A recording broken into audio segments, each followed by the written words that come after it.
Hi guys. Yun. Magandang gabi, no? Magandang gabi sa inyo guys. So, eto. Same ng routine every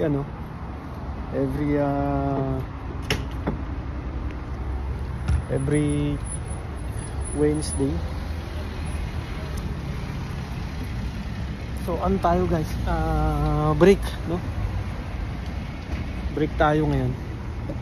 Tapos syempre, ang ano natin ngayon, ang menu natin ngayon syempre kabsa.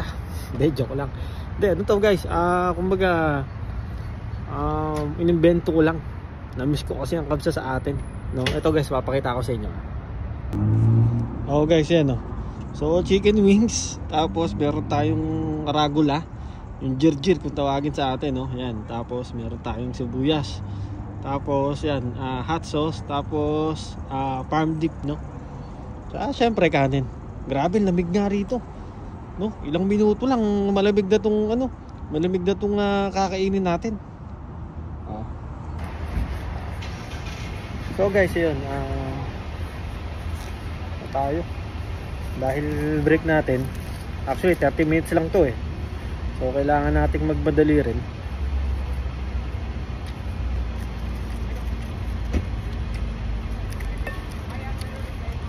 Dito guys, kung share ko lang din sa inyo yung mga katrabaho dito guys. So mabait naman sila rito. Yung chef namin, siya, from India. Tapos yung sous chef namin, dalawa isang junior tsaka isang senior. Yung isa Pilipino, kaso dito na rin mga naglakigan yung mga yun. Okay naman sila guys, mabait naman. Sa trabaho, siyempre talagang sa una dyan yung mag-a-adjust ka pa, ganoon talaga. Pero guys, gaya nga nasabi ko sa inyo, dito hindi mo madadala rito guys yung dati mong posisyon, or kung nakapagtapos ka ng ganito, ng ganyan. Dito hindi guys.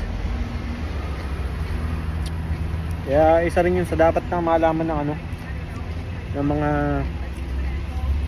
balak magpunta rito sa Canada, na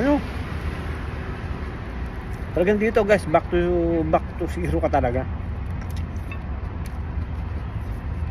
May ibang nakilala ko rito guys, tapos yun, nag-graduate ng, alam ko UP yun.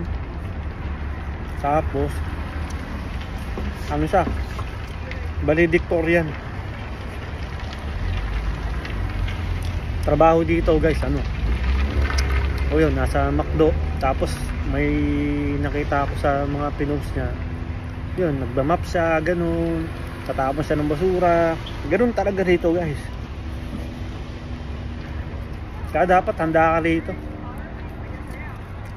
hindi lang physically, syempre dapat mentally.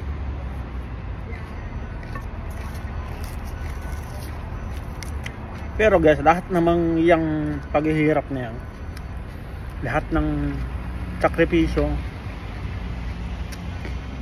naniniwala ako na bandang huli may reward na nakalaan dyan guys. Kaya huwag mo isipin na sa Pinas or sa Saudi amo ka, tapos dito tagalinis ka lang. Hindi ganun guys. Dapat una-una maging proud ka, diba? Bakit?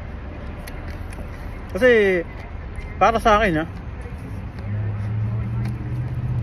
sa dami-daming gusto magpunta rito guys, pinagpala tayo, pinagpala sila, pinagpala ka dahil nandito kayo, diba? Dito ka, Kaya pagdating dito guys, wala nang urungan eh.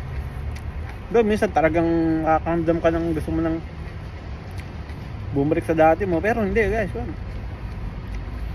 Ako, minado ko na talagang minsan nararamdaman ko yan. Pero pag nasabi ng isip ko, tuloy mo lang, pagpatuloy mo lang.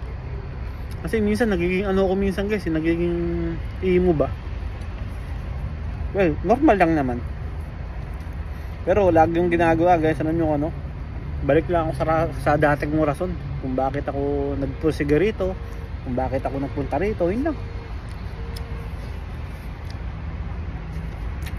Ganun lang guys.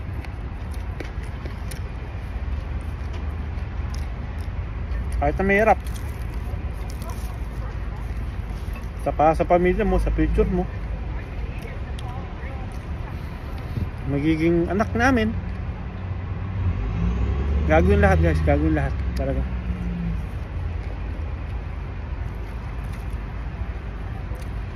So guys, yun, tapusin ko lang to, sabay papasok na lang kasi 30 minutes lang. Okay guys, ingat kayo ha. God bless.